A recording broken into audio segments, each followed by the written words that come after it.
दोस्तों, अब मालदीव के अंदर भुखमरी सी फैलने लगी है। जैसे जैसे भारत अब अपने कदम मालदीव के खिलाफ उठता जा रहा है, वैसे वैसे मालदीव में भुखमरी फैलने लग गई है। अगर ऐसा ही रहा तो आने वाले समय में मालदीव के ऊपर एक बहुत बड़ा संकट आ सकता है, क्योंकि जिस तरह से भारत ने मालदीव को एक्सपोर्ट किए जाने वाली सभी चीजों को बंद कर दिया है, इससे सबसे बड़ा झटका मालदीव के टूरिज्म इंडस्ट्री में पड़ा है।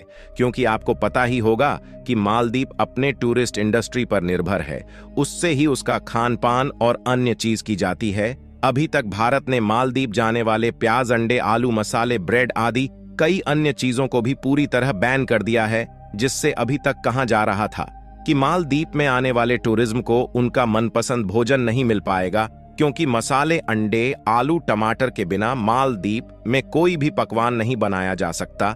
लेकिन जिस तरह से मालदीव ने भारत के खिलाफ अपनी रणनीति बनानी चालू की है, उसे भारत ने आज मालदीव को एक और बड़ा झटका दे दिया है। अभी तक तो मालदीव में आने वाले टूरिज्म को अपना मनपसंद भोजन न मिलने की संभावना थी, लेकिन अब भारत ने जड़ ही खत्म कर दी, तो भोजन किस बनाया जाएगा, क्या है पूरी अपडेट इसी वीडियो में समझेंगे। जिस तरह भारत मालदीव को मुंहतोड़ जवाब दे रहा है, उसके लिए इस वीडियो को लाइक करके चैनल को सब्सक्राइब कर लें। जिस तरह से मालदीव को अभी तक भोजन न मिलने की संभावना थी, लेकिन अब भारत ने उसकी जड़ खत्म करके मालदीव जाने वाली एलपीजी और डेयरी प्रोजेक्ट को रोकने की पूरी तैयारी कर चुके हैं। आपको बता दें, भारत दूध से बनाई गई कई चीजें मालदीव को एक्सपोर्ट करता है, लेकिन अब मालदीव की बाजारों में दूध, छाछ, दही आदि अन्य चीजों की भी भुखमरी सी पड़ गई है। मालदीव के लोग बाजारों में दौड़ दौड़ कर जा रहे हैं और जल्दी जल्दी भारत से एक्सपोर्ट होने वाली सभी चीजों को परचेज करके अपने घर के भंडारे को स्टोर कर रहे हैं। आपकी जानकारी के लिए बता दें, साल 2023 में भारत ने मालदीव के डेयरी प्रोजेक्ट के माध्यम से ही करीब 10 मिलियन US$ का एक्सपोर्ट किया था। साथ ही भारत मालदीव में एलपीजी गैस को भी एक बड़ी मात्रा में एक्सपोर्ट करता है, क्योंकि मालदीव में टूरिज्म की वजह से एलपीजी की मांग बहुत ज्यादा है। इसलिए भारत एक पड़ोसी देश होने के कारण मालदीव को बड़ी मात्रा में एलपीजी गैस का निर्यात करता था। लेकिन जिस तरह से मालदीव के राष्ट्रपति मोहम्मद मुइज्जू ने चीन से हाथ मिलाकर भारत के विरुद्ध जहर उगला है, तब से मालदीव को यह लड़ाई बहुत ही महंगी बढ़ती नजर आ रही है। मालदीव में भारत से एक्सपोर्ट होने वाली सभी चीजों की मांग मालदीव की बाजारों में इस कदर पड़ी है, जिससे मालदीव के गरीब लोगों के साथ अमीर लोग भी थर थर ठोकरे खा रहे हैं। अभी तो ये काम है, जब मालदीव में गर्मियों का मौसम आता है, तब मालदीव में डेयरी प्रोडक्ट के साथ दूध की मांग और अधिक बढ़ जाती है। आपको पता ही होगा, गर्मियों के दिनों में लोग ज्यादा खाना नहीं खाते हैं, वह सिर्फ ड्रिंकिंग जैसी चीजों का ही इस्तेमाल करते हैं।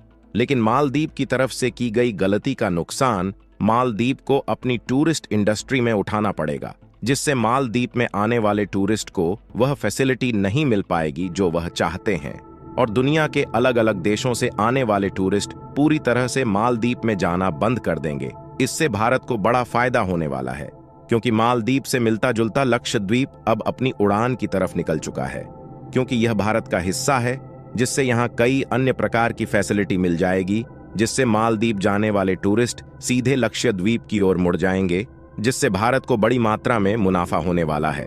और जो मालदीव अभी तक चीन की गोद में बैठकर भारत को आंख दिख रहा था, वह अब पूरी तरह से बर्बाद हो चुका है। और इतना ही नहीं, भारत की डेयरी इंडस्ट्री लगातार बढ़ती जा रही है।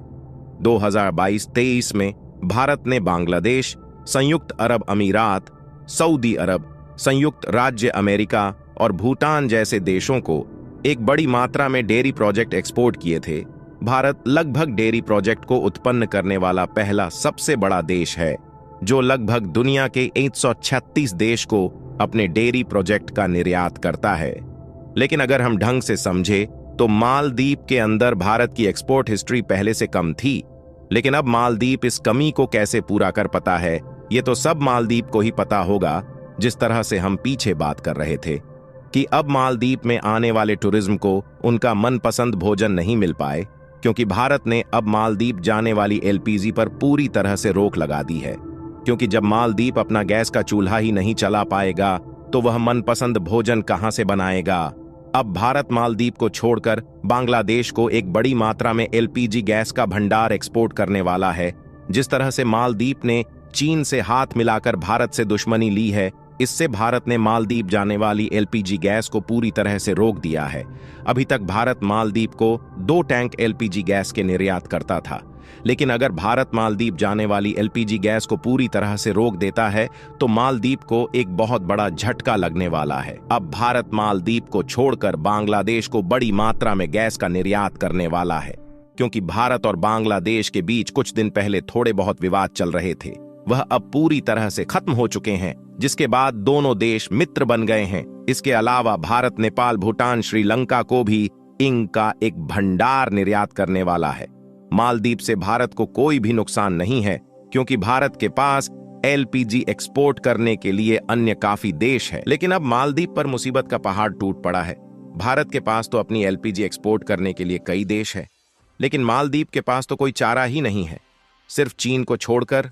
अगर मालदीव चीन से एलपीजी खरीदने के लिए मन बनाता भी है तो मालदीव को बड़ी कास्ट पर गैस को चीन से खरीदना पड़ेगा, जिससे उसकी इकोनॉमी के साथ साथ टूरिज्म इंडस्ट्री में बहुत बड़ा नुकसान होने वाला है। अगर देखा जाए तो मालदीव की स्थिति इतनी भी ठीक नहीं है जो ज्यादा कॉस्ट पर चीन से गैस को खरीद सके, क्योंकि हाल ही में मालदीव ने अपनी टूरिज्म इंडस्ट्री को बढ़ाने के लिए चीन से कर्जा लिया है।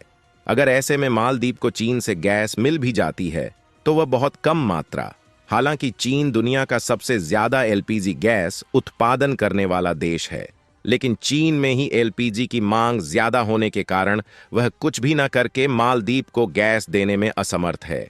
जब से मालदीव के राष्ट्रपति मोहम्मद मुइज्जू ने भारत को आंख दिखाई है, तब से मालदीव को भारत ने बहुत बड़े बड़े नुकसान पहुंचना शुरू कर दिए हैं। अभी तक मालदीव की इकोनॉमी जितनी बड़ी थी उतनी ही अब घटती नजर आ रही है। अभी तक भारत इंतजार कर रहा था कि मालदीव उसका काफी घनिष्ठ मित्र देश रहा है, अगर वह ऐसे ही सुधर जाए तो बहुत ही बढ़िया होगा। लेकिन मालदीव ऐसे सुधारने वाला देश नहीं, इसलिए भारत में लगातार मालदीव को झटका देने शुरू कर दिए हैं।